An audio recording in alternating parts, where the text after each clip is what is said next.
Hay muchas personas que son muy buenas generando alternativas de solución, pero poco ejecutoras a la hora de llevar a la materialización esas alternativas, igual al revés.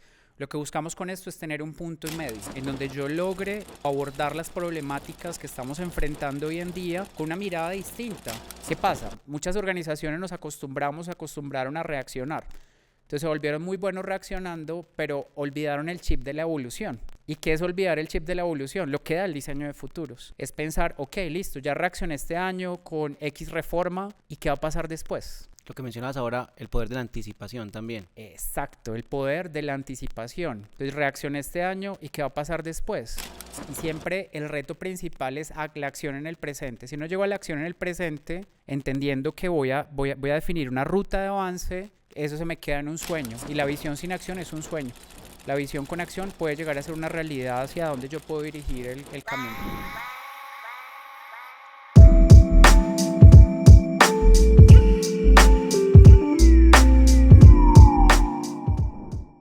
En el episodio de hoy hablamos sobre diseño de futuros, por qué es importante y cómo le ayuda a las empresas a mantenerse relevantes.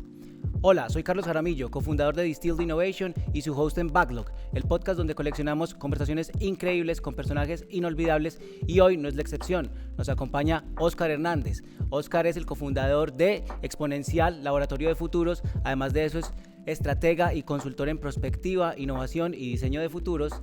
Además de eso, ha tenido la fortuna de poder trabajar con diferentes universidades en programas académicos y diseñar incluso programas de especialización en relación con la innovación, la creatividad y la estrategia. Entonces, para nosotros es una fortuna poder compartir con él esta conversación el día de hoy. Óscar, bienvenido al podcast, ¿cómo estás? Muy bien, Carlos, muchas gracias. Es un honor hacer parte de este capítulo número 24 en este cierre de temporada y con este tema tan apasionante como es el diseño de futuros. Entonces es un honor estar acá y esperamos que todas las personas que se conectan a este podcast puedan sacar un momentico de su tiempo para pensar en su futuro desde el presente en el cual van a estar escuchando este capítulo. Súper, qué bueno eso. Comencemos hablando un poco sobre la educación. Es un tema que creo que nos apasiona bastante a ambos y en el que tú tienes un recorrido muy interesante. Como lo mencionaba en la introducción, tuviste la oportunidad de diseñar un programa de especialización para la colegiatura, una universidad acá en Colombia que viene posicionándose mucho. Cada vez vemos más egresados de este programa ser los protagonistas en los ecosistemas de innovación de las ciudades del país. Entonces, para mí realmente es un privilegio poder hacer parte de ese programa y poder también hablar con vos de cómo fue ese proceso de diseñarlo y crearlo. Entonces, empecemos por eso. ¿Cómo es la tarea de pensarse un programa que sea relevante y que le permita a las personas desarrollar las habilidades que van a necesitar el día de mañana para seguir teniendo un trabajo y para seguir pudiendo aportar valor a las empresas y a donde están desarrollando su carrera? Bueno, digamos que lo primero es, al igual que tú, particularmente he tenido siempre un pie en la consultoría, un pie en las organizaciones y otro pie en la educación. El tema de la educación me apasiona muchísimo. Considero que es una de las formas a través de las cuales enseñando uno puede llegar a aprender el doble, pues que es real, es absolutamente real. Digamos, como esa frase no es un cliché de las personas que nos dedicamos paralelamente al mundo corporativo y al mundo educativo. Y dentro de eso, pues digamos que llevo ya varios años trabajando en diferentes programas. Y hace ya alrededor de 5 años llegó un reto desde colegiatura para poder darle forma y para poder darle cuerpo al programa de especialización en creatividad estratégica. ¿Cómo se hizo? Pues lo primero es empezar a entender, pues digamos que dentro del diseño de futuros, lo primero que uno empieza a hacer es tratar de entender cuáles son los retos que plantea la educación. Una de los campos de conocimiento que más ha tenido y va a tener transformaciones en los próximos años es precisamente la educación.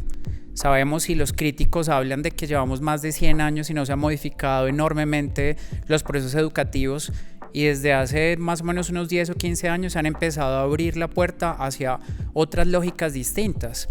Particularmente que trabajo con varios programas, se ha visto muy afectado por las lógicas actuales en donde las personas de alguna manera no necesariamente quieren educarse de la forma tradicional. Diseñar un programa para una universidad que atraiga a las personas y que genere de alguna manera ese engagement también de aplicación en su día a día, pues es todo un reto. ¿Qué fue lo que se hizo allí? Lo primero que se hizo allí fue tratar de identificar cuáles eran las temáticas que mayor cercanía podrían llegar a tener con el mundo corporativo. Pues digamos que no es un programa que de alguna manera genere una perspectiva teórica, sino es una perspectiva muy práctica. Y apareció la combinación de 3 elementos. Primer elemento, creatividad. Entender que vivimos en un mundo en donde la forma a través de la cual utilizamos nuestra imaginación para poder identificar otras realidades diferentes a con las cuales vivimos nosotros hoy en día es un punto esencial para un programa educativo. Lo segundo, estrategia, la forma a través de la cual aprendemos a tomar decisiones. Pues la estrategia no solo aplica al mundo corporativo, sino también aplica al día a día. Nosotros cada día de nuestra vida estamos tomando decisiones. Venir acá a este espacio fue una decisión que tomamos las personas que estamos acá involucradas, y esa decisión, a pesar de que aplica más en algunos casos al mundo corporativo, aplica a la vida diaria y al mundo propio que tenemos cada uno de nosotros como individuos. Y el tercero, que ahí entra mucho el tema de diseño de futuros, está el tema de prospectiva. Entonces el tema de prospectiva fue el tercer eslabón que le decidimos involucrarle a este programa, pues porque de alguna manera se necesita reacción y evolución en un mundo de constante transformación. Entonces estamos acostumbrados, y la prospectiva digamos que ha tenido cierto descrédito durante los últimos años, y ha vuelto a coger fuerza, pues digamos, ha tenido descrédito en un momento y vuelto a coger fuerza en otro momento, pues porque de alguna manera con el mundo tan cambiante como en el que estamos ahorita, pensar en el futuro en un momento dado se volvió como algo innecesario, entre comillas, muy entre comillas. Entonces hace 5 años decidimos apostar por este programa y empezar a gestarlo, pues digamos, desde esos 3 pilares específicos. Y al gestar esos 3 pilares específicos empezamos a pensar otras lógicas también de la formación. Una lógica de la formación es lo inmersivo, por ejemplo, que tiene el programa. Entonces decidimos, ¿cuánto tiempo las personas están dispuestas a invertir? Investigamos tendencias asociadas a los procesos de aprendizaje, 2 grandes, pues, el tema del microaprendizaje, cápsulas pequeñas, porciones cortas pero continuas para poder tener un gran aprendizaje, o inmersiones. Entonces en este caso le apostamos a la inmersión. 3 días, una vez al mes, para poder tener un aislamiento total de las personas en un mismo espacio. Entonces, pues digamos que fue una de las apuestas que empezamos a generar allí, y decidimos mezclar ya todos los elementos. ¿Qué le sumamos a ello? Le sumamos también muchos invitados. O sea, consideramos que entre más personas uno empiece a tener esa red, pues es algo que se genera en este tipo de programas, y más invitados, digamos, que tengan experiencia en cada campo de conocimiento, y a través de un hilo conductor puede llegar a tener un mayor acercamiento con la realidad de aplicación, que es lo que buscan las personas en este caso. Súper, muy bien. Hablas de algo que considero que es crucial, sobre todo para retar esos paradigmas o esos estereotipos que ya llevan mucho tiempo arraigados en los sistemas educativos, y es precisamente el tema del pragmatismo, de cómo aplicamos estos conceptos o estas herramientas que estamos viendo durante las sesiones de aprendizaje. En tu experiencia, ¿por qué crees que es importante a nivel corporativo, a nivel de empresa y de negocio, conectar la creatividad y la estrategia, y pues por qué está dando tan buenos resultados? Es muy importante porque de alguna manera, si se miran de manera aislada, pues la creatividad me puede llevar a tratar de pensar diferentes alternativas de solución a un mismo problema. La estrategia lo que hace es conectar esas alternativas de solución, y al conectar esas alternativas de solución le da viabilidad de aplicación práctica en la realidad. Hay muchas personas que son muy buenas generando alternativas de solución, pero poco ejecutoras a la hora de llevar a la materialización esas alternativas. Igual al revés. Lo que buscamos con esto es tener un punto y medio en donde yo logre identificar o abordar las problemáticas que estamos enfrentando hoy en día con una mirada distinta, empezar a generar otro tipo de observaciones a esas problemáticas y llegar a la solución real, pues. Entonces, a nivel corporativo esto es muy importante, porque no solo se necesita abordar los problemas de siempre con las soluciones de siempre, sino alejarme un poco de esos problemas, poder llegar a observarlos desde diferentes perspectivas, tratar de encontrar que en las soluciones puede llegar a aparecer de situaciones inesperadas y de conexiones inesperadas que yo pueda llegar a generar, pero sobre todo materializarlas. El mundo de hoy necesita tanto las ideas como la materialización de ellas, y yo siempre he dicho, se necesita tanta creatividad para poder llegar a la idea como para resolverla y dar solución efectiva a las problemáticas que enfrentamos.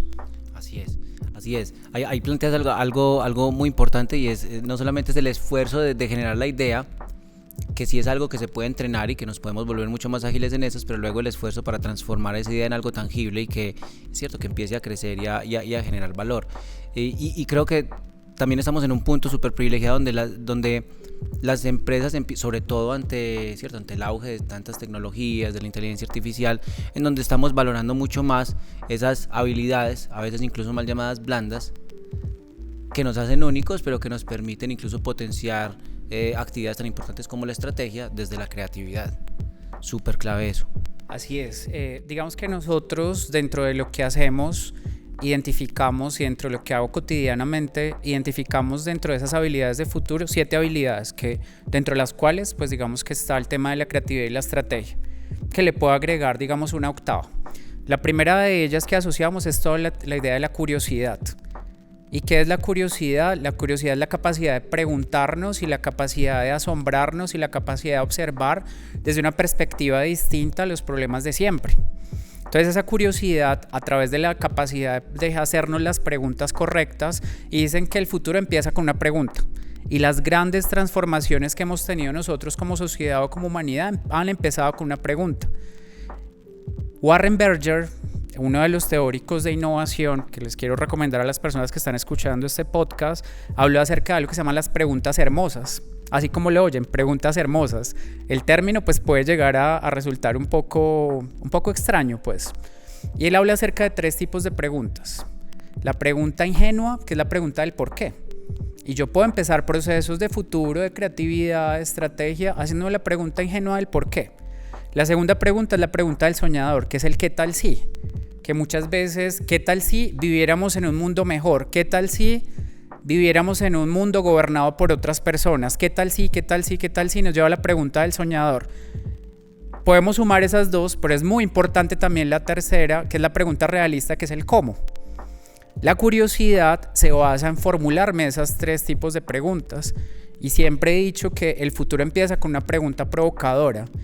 Entonces digamos que esa sería como la primera de las habilidades, en donde nosotros lo que hemos ido haciendo es dándole cuerpo a la creatividad, enfocándolo más en el tema de la curiosidad o dándole un énfasis a ello.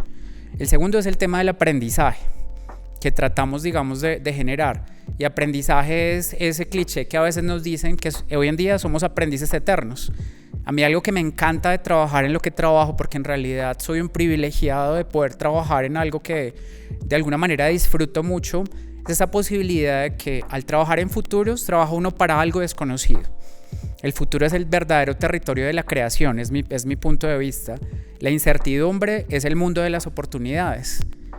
Y eso que me permite a mí desarrollar mi capacidad, que vuelvo y les digo, puede llegar a ser cliché, de ser un aprendiz eterno.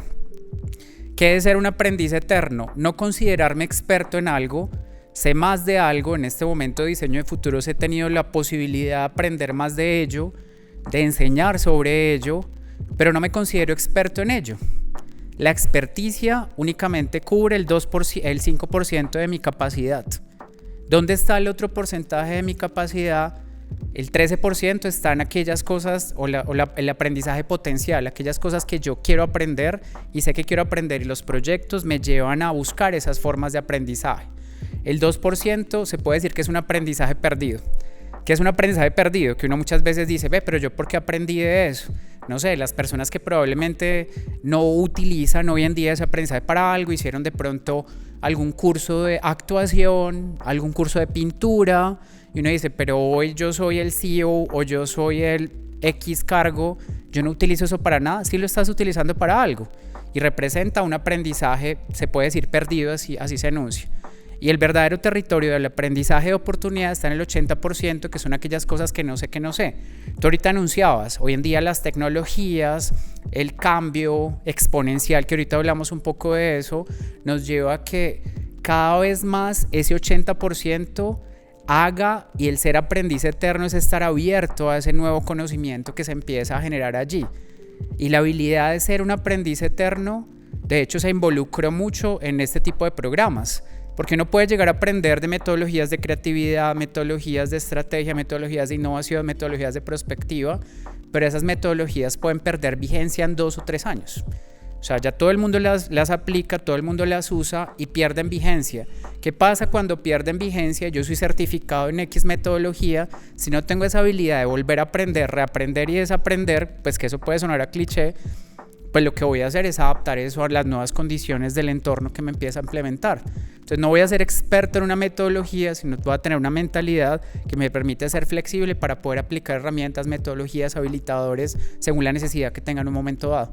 Mira qué curioso que dices eso de los aprendizajes perdidos, porque es casi que desconocer que sin lugar a duda haber hecho un curso de actuación o de pintura sí desarrolló algunas habilidades que puedes estar utilizando en la negociación, en identificar, ¿cierto?, diferentes tipos de comunicación que existen, no verbal, cierto, gráfica, etcétera. Yo creo que hay que empezar a rescatar más el valor que tiene todo eso, porque yo creo que e incluso lo hablábamos en uno de los episodios de esta temporada, el tema de los seres súper autónomos o de los polímatas, gente que sabe de mucho, de muchas temas. Cosas, exactamente, y si se vuelven cierto, complementarios y personas muy integrales. Qué curioso eso. Sigamos hablando un poco del diseño de futuros. Quizá la primera vez que yo me aproximo a esto, ni siquiera fue hace tanto en el pasado, fue en el 2018, sí. y tuve la oportunidad de estar en un evento en donde nos contaban cómo las grandes empresas muchas veces tenían la buena práctica de contratar gente con perfiles de escritores de ciencia ficción para llevarlos a idear o a pensar posibles escenarios futuros, incluso distópicos, para ellos estar preparados para condiciones muy cierto o escenarios muy diversos, muy adversos.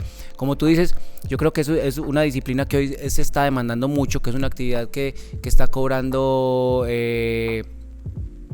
como mucho atractivo, sí, mucha relevancia y mucho atractivo dentro de las empresas. ¿Por qué es importante para una empresa darse el tiempo de hacer diseño de futuros, sobre todo en este contexto o en estos escenarios VUCA, cierto, marcados tanto por la incertidumbre, como decías, por el cambio y por la velocidad acelerada a la que nos movemos? Hay dos elementos interesantes de lo que estás enunciando. El primero de ellos son los lentes con los cuales podemos asomarnos al futuro. Así como aquí estamos grabando con unas cámaras que tienen unos lentes, así mismo nos podemos poner esos lentes para poder asomarnos al futuro.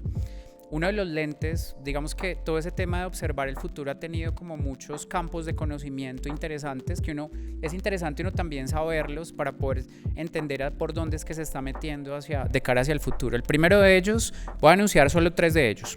El primero de ellos es lo especulativo.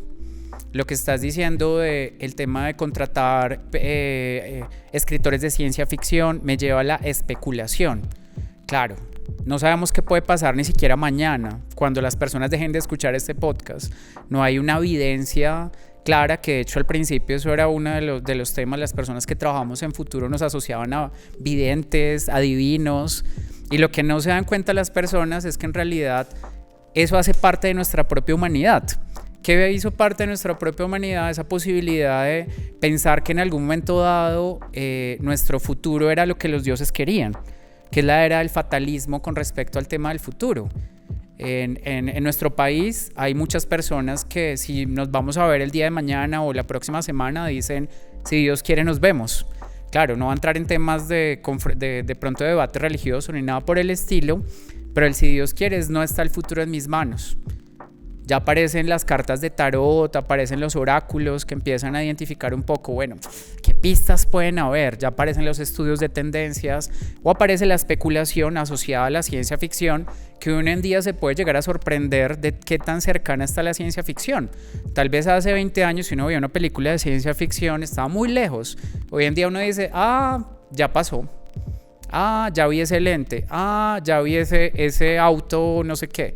Entonces ya uno empieza a verlo cada vez más cercano, pues porque el ritmo de cambio también está siendo mucho más acelerado. Entonces si queremos implementar diseño de temas de lentes de futuro en nuestra organización, lo primero es la especulación, especular qué es lo que se puede generar. El segundo lente es el del diseño de futuros como tal, que es el que combina un poco de especulación y un poco de aplicación específica en la organización.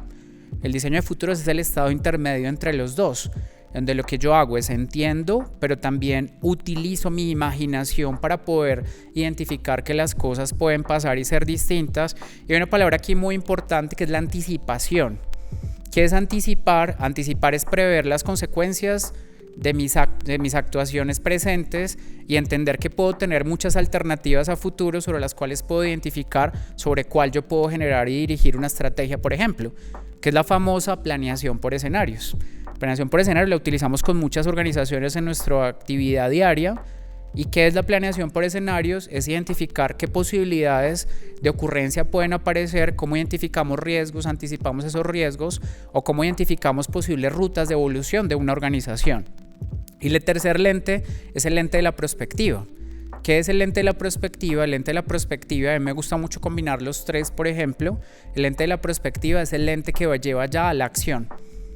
Entonces es entender que no únicamente, y dicen que el futuro también es valentía. A mí me gustó mucho, alguna vez leí en un libro que el futuro era valentía y el futuro nos hacía valientes, porque al no existir podíamos imaginar lo que nosotros quisiéramos y podíamos ser lo que nosotros quisiéramos en el futuro.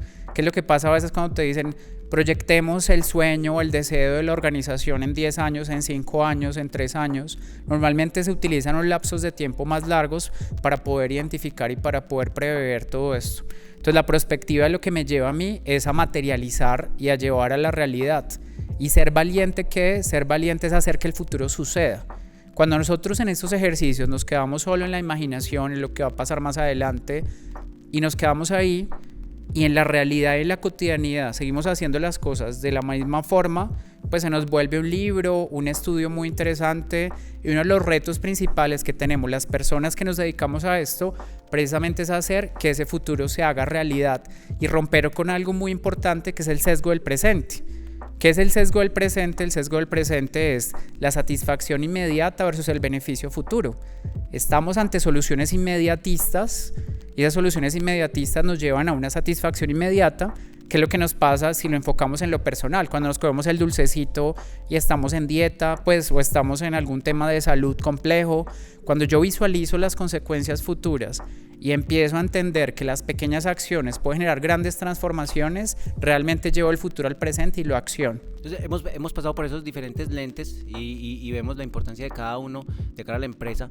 En tu experiencia y en el trabajo que has hecho con las organizaciones, ¿podrías compartirnos un caso donde tú digas, hey, miren la importancia de esto traducida a un caso real de lo que surgió, atreviéndose a pensar esos diferentes escenarios y esos futuros alternativos? Claro, hemos trabajado diferentes casos para diferentes organizaciones. Lo que decía ahorita, es una fortuna, pues digamos, trabajar en esto, y siempre que trabajamos un nuevo proyecto es una nueva oportunidad para poder generar un nuevo aprendizaje. Y lo que le gusta de alguna manera a las personas con las que trabajamos nosotros precisamente es el rigor metodológico, el rigor en el uso de las herramientas y la apertura que puede generar a que emerjan cosas por parte de las mismas personas de las organizaciones. Un par de casos interesantes que hemos tocado. El año antepasado trabajamos un proyecto muy interesante para el Consejo Profesional de Administración de Empresas. Llegó a nuestra mesa de trabajo como algo sorpresivo. Y básicamente trabajamos cuál iba a ser el futuro de la administración de empresas en Colombia. O sea, algo que yo particularmente de profesión de base soy diseñador. Claro, en el equipo involucramos administradores de empresas, hicimos varios procesos de escucha activa, de círculos estratégicos, de mapeo de futuro, y en realidad lo que empezamos fue a identificar unas líneas de trabajo muy interesantes, no solo desde el punto de vista de la profesión, sino desde el punto de vista de la educación, desde el punto de vista de lo que se está haciendo en las universidades, desde el punto de vista de a dónde están llegando y el futuro de las organizaciones. Entonces algo que podía llegar a ser muy acotado, al final terminó siendo muy amplio desde su materialización y desde su gestación. Otro proyecto muy interesante que trabajamos es, hemos trabajado, ahorita particularmente en estos días estamos trabajando con temas de territorios. Entonces estamos trabajando una especie de soporte a los planes de desarrollo en una materialización, porque lo que queremos o lo que quieren las personas con las que estamos trabajando, algunos territorios, algunos municipios de Colombia, es que el plan de desarrollo no se quede solo en los 4 años del gobierno, como naturalmente debería ser, sin necesidad de que eso sea amarrar contratos ni nada por el estilo, que es lo que a veces frena un poco esa visión de largo plazo y la manera como se empiezan a identificar que hay necesidades que no pueden ser resueltas en 4 años, que hay necesidades que es necesario plantear una ruta de trabajo que lleve a que a través de esa ruta de trabajo se pueden encontrar soluciones que no se dan de la noche a la mañana, sino se dan, digamos, en unos lapsos de tiempo diferentes. Otro proceso que hemos venido acompañando, que le ha pasado seguramente a muchas de las organizaciones y nos ha llegado mucho a la mesa de trabajo, es que después de la pandemia, sabemos que llevamos ya muchos años después de eso, pero las empresas nos acostumbramos o se acostumbraron a la reacción. ¿Qué es la reacción? La reacción es la capacidad que se tiene para responder ante crisis. Entonces, tengo una crisis, soy capaz de responder de manera asertiva, hago un equipo de crisis, y eso, digamos, que ha sido muy bueno, pues desde el punto de vista de dar respuesta a las coyunturas cotidianas casi que se tienen, y en este momento tenemos muchas coyunturas de aspectos tal vez geopolíticos, aspectos tal vez sociales, tal vez político-económicos que estamos enfrentando particularmente en el país, y cómo yo empiezo a dar respuesta a través de la anticipación a ciertas circunstancias. ¿Qué pasa? Muchas organizaciones nos acostumbraron a reaccionar. Entonces se volvieron muy buenos reaccionando, pero olvidaron el chip de la evolución. ¿Y qué es olvidar el chip de la evolución? Lo que da el diseño de futuros. Es pensar, ok, listo, ya reaccioné este año con X reforma, ¿y qué va a pasar después? Lo que mencionabas ahora, el poder de la anticipación también. Exacto, el poder de la anticipación. Entonces reaccioné este año, ¿y qué va a pasar después? Entonces a veces esa pregunta tan esencial de qué va a pasar después de la reacción, muchas organizaciones no tienen la capacidad de responderla. Y parte del ejercicio que estamos haciendo con varias organizaciones es volver nuevamente a desarrollar ese qué va a pasar después. ¿Y qué va a pasar después para traerlo al presente? No es solo qué va a pasar después para soñar, sino qué va a pasar después para no desconocer la reacción, sino trabajar en la reacción, pero al mismo tiempo proyectar esa evolución. Sí, mira que me pareció muy, muy poderoso eso cuando lo mencionabas. O sea, no solamente estamos hablando de mantener relevantes sistemas educativos de cara a lo que va a pasar o podría pasar mañana, pero también estamos pensando en cómo mantener o darle sostenibilidad en el tiempo a cosas que tienen que pasar hoy, pero pensándonos el futuro. Eso está súper poderoso. O sea, sin lugar a duda nos muestra cómo realmente esto tiene una aplicabilidad muy grande y una pertinencia muy grande hoy. Súper. Bien, entonces conversamos un poco sobre esa importancia para los negocios. Ahora que la gente entonces que nos está escuchando, que nos está viendo, ya sabe que esto es importante, ¿cómo hacen para prepararse para hacer prospectiva y diseño de futuros? Pues a ver, hay varios caminos, pues digamos que uno puede llegar a generar. Lo primero es romper con ese espíritu inmediatista sin desconocer la importancia de la reacción, lo que decía ahorita hace un instante. Si yo no desconozco la importancia de la reacción, pues voy a estar de alguna manera solucionando las problemáticas que yo enfrento. Yo le llamo pensar en 3 horizontes, que es un poco como una adaptación de un modelo de McKinsey que fue muy famoso en los años 90. Entonces, en el presente lo que yo hago es resolver los problemas. En el mediano plazo, pues, o en el futuro inmediato, yo llamo futuro inmediato, ¿cómo exploro yo oportunidades? Y entre el presente y el futuro inmediato, pues digamos que están todos los procesos de innovación que yo puedo llegar a generar, procesos de creatividad, procesos de estrategia, y ya en el futuros, pues que vendría siendo como un largo plazo que depende del sector, pueden ser 2 años, 10 años o 100 años, pues es cómo yo puedo incentivar las transformaciones. Entonces, en el corto plazo resuelvo problemas, mediano plazo exploro oportunidades y largo plazo diseño las transformaciones o genero transformaciones. Cuando yo empiezo a pensar en los 3 momentos específicos, puedo empezar a proyectar portafolios de innovación, puedo empezar a proyectar portafolios de proyectos que me pueden llevar a ir trabajando en los 3 elementos al tiempo. Llámele horizontes, llamémosle, digamos, de diferentes maneras. Primer elemento muy importante y es el tema de insertar pues esas lógicas de futuro dentro de la organización.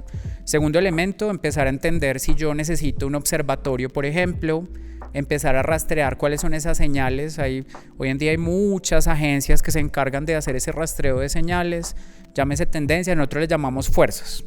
¿Cómo nosotros utilizamos la metáfora de fuerzas al comportamiento de una tendencia? Básicamente imaginemos que nosotros vamos navegando, ¿cierto? Vamos navegando con nuestra organización o en nuestra organización vamos navegando por un mar, ¿cierto? De un momento a otro y ese mar en el cual vamos navegando Probablemente las personas que hemos estado en mar abierto, sabrá que si uno se asoma y el mar es muy profundo, lo ve muy oscuro y no ve más hacia el fondo ni cerquita, pues. Entonces, en el fondo empiezan a haber corrientes o movimientos o fuerzas que empiezan a mover el barco. Algunas personas tal vez cuando hemos estado en el mar nos quedamos quietos, digamos que estemos hacia la distancia que estamos los dos, decimos, bueno, vamos a quedarnos quietos, volteo a mirar a otro lado, vuelvo a mirar a Carlos y estoy a 1 kilómetro, me fui. Y a veces hay fuerzas que no detecto que me desplazan, me mueven. Y si me mueven hacia donde yo quiero, pues bien. Pero si me mueven hacia donde yo no entiendo a dónde llegué, pues mal. Entonces, ¿de qué forma yo empiezo a entender cuáles son esas fuerzas que empiezan a mover mi barco? Pues que puede parecer algo muy lógico. Normalmente hacemos estudios de tendencias, vigilancia tecnológica, inteligencia competitiva, la herramienta que mejor usemos, pero a veces esas fuerzas son invisibles. Y al entender esas fuerzas que empiezan a moverme, pues yo puedo empezar a entender hacia dónde quiero dirigir mi barco. Entonces casi que es como yo, hacia dónde quiero dirigir mi barco es la perspectiva y es el timón que me va a llevar hacia una ruta específica o por una ruta específica. No se trata de un proceso rígido, sino se trata de todo lo contrario, un proceso absolutamente flexible. Porque a veces la crítica que se hace al diseño de futuros es, ok, ¿usted cómo va a tener la posibilidad de identificar un futuro y decir vamos para allá si todo está cambiando tan rápido? Claro, pero si uno no identifica ese derrotero hacia donde yo me voy a dirigir, pues cualquier ruta sirve como Alicia, pues de alguna manera en el cuento. Entonces si yo empiezo a identificar hacia dónde me dirijo, empiezo a identificar cuáles fuerzas que me pueden estar desviando probablemente del camino, y esas fuerzas pueden estar tan profundas o tan superficiales. Las muy superficiales son las robustas, que me catalizan ya cambios de cosas que yo tengo que hacer ya. Sostenibilidad, hoy en día desde tecnologías exponenciales, proyectos de IA, proyectos de VR, proyectos de lo que yo sea que estoy viendo en esa superficie, que antes probablemente estaban más profundas. Indicios de fuerzas mucho más profundas. Emergencias, innovaciones. Entonces empiezo a entender todo eso y yo puedo generar mi propio mapeo de fuerzas para poder entender cómo se puede llegar a mover ese barco, digamos, de una manera específica. ¿Qué puedo hacer? Empezar a rastrear y mapear iniciativas de futuro. Con varias organizaciones lo que hacemos es precisamente eso. Hacemos ejercicios de mapeo de iniciativas de futuro que puedan accionarse desde el presente. Y siempre el reto principal es la acción en el presente. Si no llego a la acción en el presente, entendiendo que voy a definir una ruta de avance, eso se me queda en un sueño. Y la visión sin acción es un sueño.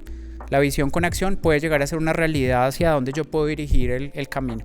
Incluso no solamente un sueño, sino que también abre la puerta para que sean otros los que definen cuál va a ser la narrativa e impongan esa narrativa de pronto. Mientras que, como bien dices, estamos vigilantes y aunque no controlemos esas fuerzas, las identificamos y sabemos a dónde nos pueden mover, podemos escoger, pues, aprovecharlas, ¿cierto? Para que nos lleven por la corriente que queremos que nos lleve. Me parece muy poderoso eso, muy poderoso. Hay una fórmula, voy a utilizarlo como fórmula, pues digamos que nosotros utilizamos mucho el tema narrativo, pues porque la narrativa de alguna manera conecta a las personas con el futuro. Muchas veces el futuro se percibe, excepto en la ciencia ficción, como aburrido, se percibe como algo lejano, y si algo tiene las actuales generaciones por el tema de que el mundo se va a acabar, es un enfoque en el presente. Casi que vivimos en el presentismo. Inyectar todo esto de futuro es muy complejo con algunas personas y en algunos momentos específicos. Nosotros tenemos una fórmula que se llama RRC. ¿Qué es? Es como yo en el tiempo, con respecto al futuro, me voy a mantener, primera R, rentable. Entonces, ¿cómo voy a mantener rentable? Rentable asociado, pues digamos, a lo sostenible en el tiempo. Pues porque ninguna organización va a dejar de ser rentable, necesita ser rentable, necesita tener esa sostenibilidad en el tiempo. La segunda R, relevante. ¿Cómo yo me mantengo relevante de cara a mis usuarios, mis clientes, las personas que yo impacto, si estamos hablando de una organización específica? La D es distintivo. ¿Cómo yo hago las cosas de manera distinta a los otros, a las otras personas? Y la C es comprometido, que es todo ese sello específico de compromiso tanto con las personas como con el planeta. Entonces, si nosotros formulamos esas 4, RRC, rentable, relevante, distintivo y comprometido, empiezo a tener unos focos de avance específicos de cara al futuro. Entonces, yo me puedo formular, llámese objetivos, llámese algunas metas que me permitan a mí avanzar en esas autopistas específicas. Hay otro concepto que nosotros trabajamos que se llaman acciones transformadoras. Lo aprendí también hace algún tiempo, se llamaban los MOVE, que eran, en esa teoría se llamaban los MOVE, y nosotros lo aplicamos a acciones transformadoras. Muchas veces uno se llena también de tácticos, entonces decimos, no nos llenemos de tácticos, pensemos acciones transformadoras, que pueden ser 5, 10, 3, 4, que son las que realmente conectan el presente con el futuro. Entonces no llenamos de tácticos, sino definimos, identificamos acciones transformadoras. Ese concepto lo aplico día a día. Entonces, ok, quiero hacer tal cosa. ¿Cuáles son las acciones transformadoras? No 10 cosas, sino una que me lleve a mí realmente a generar ese movimiento y ese desplazamiento. Porque quedarse quieto y perder relevancia y que me pase lo que le pasa en la teoría de destrucción creativa es muy fácil. Pues porque uno puede perder relevancia, distinción y todo lo que hablamos ahorita demasiado rápido. Muy potente eso, muy potente ese tema de cómo aplicar las acciones transformadoras.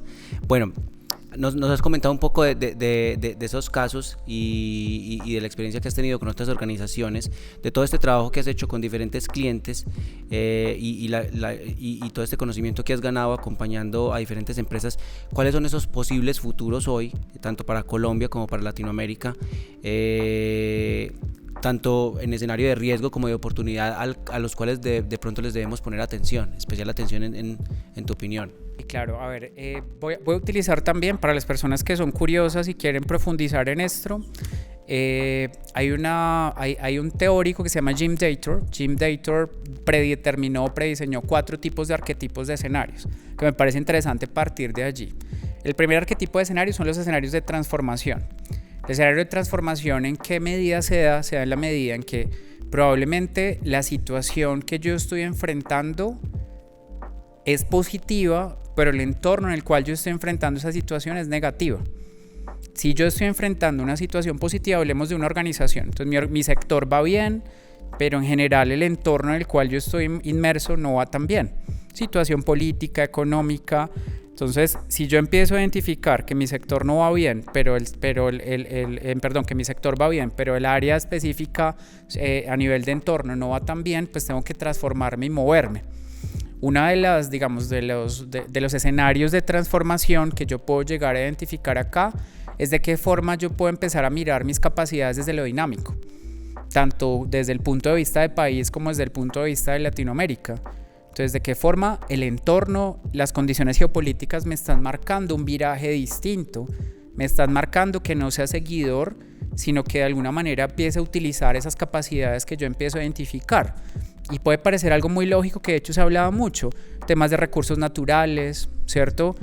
¿Qué pasa con este escenario de transformación? Que los cambios no se dan de la noche a la mañana. Uno puede llegar a proyectar, y a lo que hablábamos ahorita hace un rato con temas de política pública y demás, que los cambios pueden tardar 2 o 3 periodos. Se necesita una visión de largo plazo que vaya más allá de hacer un estudio de largo plazo. Hay muchos ejemplos de casos de departamentos, de incluso visiones de largo plazo de país que han empezado a identificar con esas rutas. Pero realmente como sociedad, identificar cuáles son esas rutas, ese es el reto específico para poder desarrollar esas capacidades dinámicas que nosotros empezamos aquí a tener y sobre las cuales debemos ir. Claro, uno puede empezar aquí a identificar temas como las utopías y las distopías, o las distopias pues. Entonces, lo que es beneficioso para mí desde el punto de vista de desarrollo es distinto a lo que puede ser para ti o las personas que están escuchando esto. Todo va a depender desde el punto de vista en que yo logre generar esa observación. Pero identificar esas capacidades dinámicas que nos hacen distintos y realmente pensar que podemos llegar a generar transformaciones tanto en Colombia como desde el punto de vista de América Latina, pues se vuelve necesario desde esa visión de largo plazo, pero la acción en el corto plazo. Otro, y el polar de ellos es el de colapso, que inevitablemente es algo que hace parte también, pues digamos, de nuestro día a día. El año pasado con una entidad de gobierno estuvimos trabajando un tema de los escenarios futuros, por ejemplo, de la paz total, que hace parte, digamos, de toda esa idea de visualización del territorio y cuáles podrían ser los escenarios en los cuales se puede llegar a mover una política muy controversial dentro de este gobierno, claramente, pero que puede llegar a tener un trasfondo muy interesante desde el punto de vista de lograr temas asociados a mejoramiento de territorios. Uno de los elementos es el tema de colapso. Pues a qué nos lleva el tema de colapso, que es inevitable no observar lo negativo. A veces uno piensa que el tema de futuro es solo lo positivo. No, también es lo negativo. ¿Cuál es el peor escenario posible? Que de pronto las personas que están acá alguna vez se lo han preguntado para poder anticipar todo esto. Hay una herramienta que nos gusta mucho, que la diseñó Daniel Kahneman, que la utilizamos mucho en los ejercicios, que se llama el análisis premortem. ¿Qué es análisis premortem? Para que las personas que están acá de pronto quieran profundizar, la pueden buscar muy fácil. El análisis premortem es cuáles pueden ser las causas de un potencial fracaso o una potencial desaparición. Ok, van a pasar 1 año, 2 años, 5 años y su organización desapareció. Pues hablemoslo de esa forma. Pues un país que desaparezca, pues no es viable hacerlo de esa forma, pero pierde relevancia. Pero sí sabemos que hay países que nos llevan 30 años. Y que hoy estamos ante unos escenarios globales que posiblemente desemboquen en formaciones de nuevas naciones o incluso en que dejen de existir algunas que ya hemos conocido hace rato. Claro, o que pierdan total relevancia, que tal vez es la manera como se empieza como a visualizar todo esto. Entonces, ante las potenciales causas de un fracaso, llamémoslo fracaso más que desaparición o pérdida de relevancia, pues uno empieza a identificar realmente cuáles son los riesgos que yo puedo llegar a tener y qué puede causar. Cuando identifico las causas, trabajo desde hoy para poder subsanar esas causas. Entonces, los ejercicios que hacíamos, por ejemplo, en ese caso de paz total, es cuáles pueden ser las causas de que este tema desaparezca. ¿Cuáles son las causas de que Colombia pierda relevancia? Claro, uno podría llegar a enfocarse en temas de gobierno, uno podría enfocarse en temas de políticas, en temas de desarrollo social, en muchos temas que no dependen de nosotros. Y este cuadro continuo de control que dice que lo que no depende de mí me adapto y lo que depende de mí influyo para que se den las transformaciones, aplica muy bien en este caso. ¿Qué depende de mí generar esa influencia para que se puedan llegar a dar esas transformaciones y de qué forma yo puedo generar esas transformaciones? Ese escenario de colapso es absolutamente viable. Pues, y no quiero ser negativo pues en ese sentido, sino lo que quiero es insertar esa idea de que el escenario negativo me puede llevar a anticipar, volvamos otra vez a utilizar el mismo concepto, anticipar qué puedo llegar a hacer yo para poder subsanar esas situaciones que puedo llegar a enfrentar. Y al identificar ese escenario negativo podemos tener los dos polares de Jim Dator: transformación, colapso, restricción y crecimiento. Crecimiento es una posibilidad también. ¿Qué pasa si las dos cosas van en senda positiva? Y no solo quedarme como en la imaginación. Estos temas de prospectiva desde el punto de vista de territorios se ha trabajado desde hace más de 3, 4 décadas. En Colombia particularmente uno de los casos más famosos fue en los años 90, que se hizo de hecho en el Hotel Kirama, aquí en esta región de Antioquia. El recinto Kirama, y se hizo un ejercicio en los 90 absolutamente interesante acerca de cómo pueden converger las diferentes visiones de país.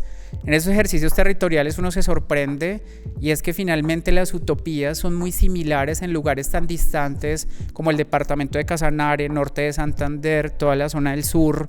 Finalmente sí tenemos una misma visión de país, a pesar de que las divergencias pues pueden llegar a ser muy distantes, pues digamos entre sí. O sea, si hay unos puntos comunes sobre los cuales deberíamos tomar acciones transformadoras para empezar a... Acciones transformadoras, tal cual ya. Sí, porque quería volver a eso, porque creo que desde esta respuesta que nos diste hay algo muy potente, y es que de pronto a veces caemos en el error de ver todo como, sí, Latinoamérica tiene un potencial enorme, pero ese potencial lo dejamos precisamente en el futuro, en vez de traerlo a acciones transformadoras que nos empiecen a permitir explotar ese potencial hoy, en vez de esperar a que alguna fuerza divina intervenga y haga que esto reviente. Y yo creo que ahí es donde está el llamado a la acción, precisamente. Para mí la esencia de todo esto es la toma de decisiones. Si hay algo que me ha enseñado a trabajar en futuro, es la importancia de la toma de decisiones en el presente. No sé si las personas que estaban acá o tú sabías que cada día nosotros como seres humanos tomamos más de 3.000 decisiones. Cada día. Venir acá fue una decisión. ¿Qué vamos a comer? Fue una decisión. Obviamente hay decisiones automatizadas como respirar, ¿cierto? Como parpadear, que ya nuestro cuerpo las da de entrada, pues. Y si nosotros empezamos a entender que cada decisión del pasado nos ha traído al presente, podemos entender que cada decisión del presente nos llevará al futuro. Entonces la esencia de todo eso está en la importancia de la toma de decisiones. Si yo empiezo a identificar que más allá del sueño está la decisión, yo empiezo a realmente empezar a trabajar desde hoy en la construcción de mi futuro o en la creación de mi futuro. Y empiezo a entender que el futuro sí es valentía, pues porque me va a permitir empezar a trabajar desde hoy para ese futuro. Eso puede sonar como a cliché también, puede llegar a sonar como a, sí, claro, desde hoy trabajas para el futuro, claro, pero cada decisión me está llevando a eso, que es toda esa idea también de los multiversos y de todo eso que hoy en día, de hecho el cine utiliza de una manera muy asertiva. Pero hablando nuevamente del tema de Latinoamérica, Colombia, de todas esas, cada decisión de hoy nos va a llevar al futuro que queremos o al futuro que queremos evitar. Muchas veces también es eso. Y si uno se pone a mirar, porque a veces uno cree el futuro es desde el presente hacia más adelante, no, el futuro también es del presente hacia el pasado. La retrospectiva nos empieza a generar aprendizajes para no repetir de cara al futuro. Entonces, ¿qué decisión tomé yo acá? Claro, es muy fácil en una organización ver la línea de tiempo de evolución, pero detenerme a pensar por qué se tomó esa decisión y si tengo las personas que tomaron esa decisión detrás, buenísimo. En muchos ejercicios lo primero que hacemos es retrospectiva. ¿Qué decisiones han sido las más transformadoras que hemos tomado y por qué las tomamos? Pues retrospectivas porque ya se tomaron. ¿Nos llevaron hacia un lado o hacia otro? Sí. ¿Nos llevaron hacia la senda positiva o no? Pues si existimos hoy es porque nos llevaron hacia la senda positiva.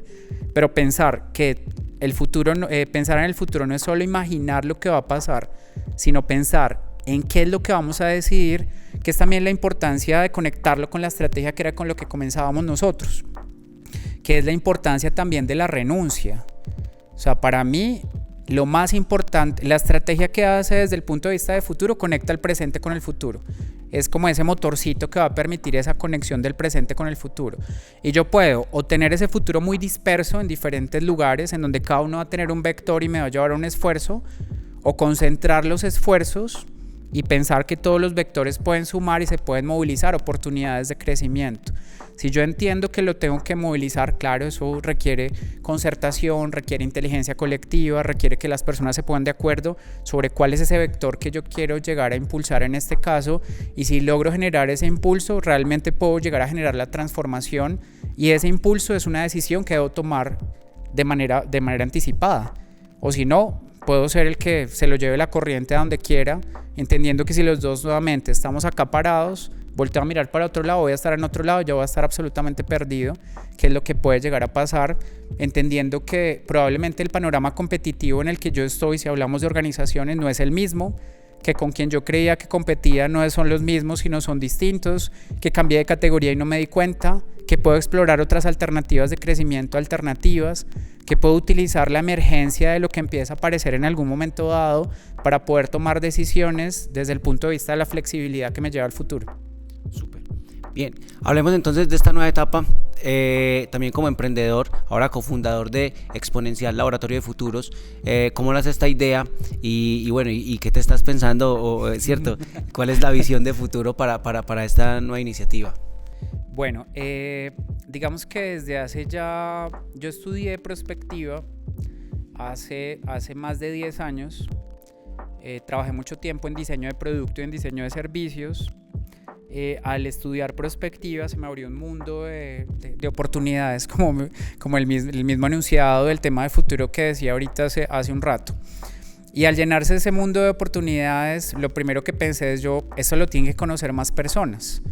¿Por qué lo tienen que conocer más personas? Primero porque es un tema que para mí personalmente es absolutamente apasionante. Y segundo porque si uno empieza a entender la importancia de las decisiones, puedo empezar a entender la importancia también de anticipar y prever las consecuencias futuras de lo que yo hago hoy. Y que puedo llegar a desaparecer el día de mañana, claro, puedo llegar a desaparecer, o puedo anticipar, pero potencialmente pensar en situaciones o proyectos para no desaparecer en ese sentido.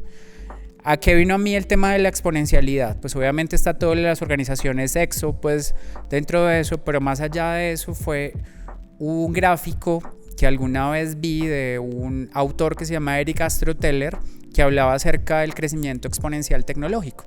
Entonces, las tecnologías exponenciales. ¿Qué plantea las tecnologías exponenciales? Ese fue como lo que prendió el bombillo, pues, hacia que nos llamemos exponencial y hacia que sea muy importante que como humanidad pensemos de manera exponencial. Entonces, ¿qué planteaba Eric Astroteller? Lo que planteaba era una curva de crecimiento exponencial basado en la ley de Moore. ¿Cuál es la ley de Moore? La ley de Moore es aquella que habla de que se duplican capacidades tecnológicas cada 2 años y se reduce el precio a la mitad. Eso se supone que se había frenado, pero eso continuó.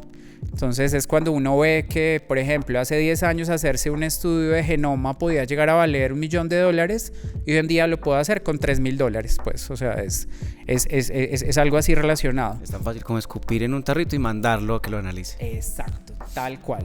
Pero hace 10 años era $1 millón, entonces ahí uno es cuando empieza a ver la cercanía que empieza a tener todo esto. Y casi que hoy en día, pues no necesariamente pues esta conversación es de IA ni nada por el estilo, pues uno se desconecta un fin de semana, llega otra vez el lunes y ya hay un montón de cosas nuevas de generación de video, generación de audio. Ahorita que estamos trabajando en los temas de seguridad, por ejemplo, veamos lo de deepfake audio, pues que nos sorprendió con un cliente con el que estamos trabajando, que es esa posibilidad de que alguien que esté... pueda descargar este podcast, pueda grabar mi audio, tu audio, pueda meterlo en un sistema y pueda replicar la voz de alguno de nosotros y pueda llevarla a cualquier tipo de uso bueno o malo, pues digamos, dentro de todo esto. Entonces casi que uno cierra los ojos y los abre y ya el mundo va en otro ritmo distinto y esos proyectos que probablemente teníamos por ahí parqueados ya se quedaron atrás. Entonces, ¿qué es la exponencialidad? Esa posibilidad de las tecnologías, ¿cierto? Que aplica todo de generar un crecimiento que va en una curva exponencial. Nuestra adaptación humana, por su parte, va a un ritmo lineal. Nos vamos adaptando, pero pues digamos que nuestra capacidad de adaptación, no voy a decir que es más lenta que la adaptación exponencial, pero es lineal, no va creciendo al mismo ritmo. ¿Qué empieza a pasar en algún momento dado? Pasado, no había problema. El progreso tecnológico estaba por debajo de nuestra adaptación humana y teníamos un tiempo específico para poder adaptarnos. Las eras de innovación tecnológica: primera era 100 años, segunda era 50 años, tercera era 50 años, cuarta era así, La era más reciente, que es la séptima, que es la quinta revolución industrial, pues digamos ya desde otro autor, puede llegar a tener 5 años. Entonces, ¿qué pasa? Que cada vez esa curva se queda más por debajo del progreso tecnológico exponencial y uno encuentra cifras impresionantes, como que nuestra la tasa de evolución de las IA va 100,000 veces más rápido que la inteligencia humana. Y son cifras pues digamos de autores reconocidos y de estudios reconocidos. Claro, está todavía muy lejos, pues digamos, y de nosotros depende, pues digamos, generar esa simbiosis con la tecnología.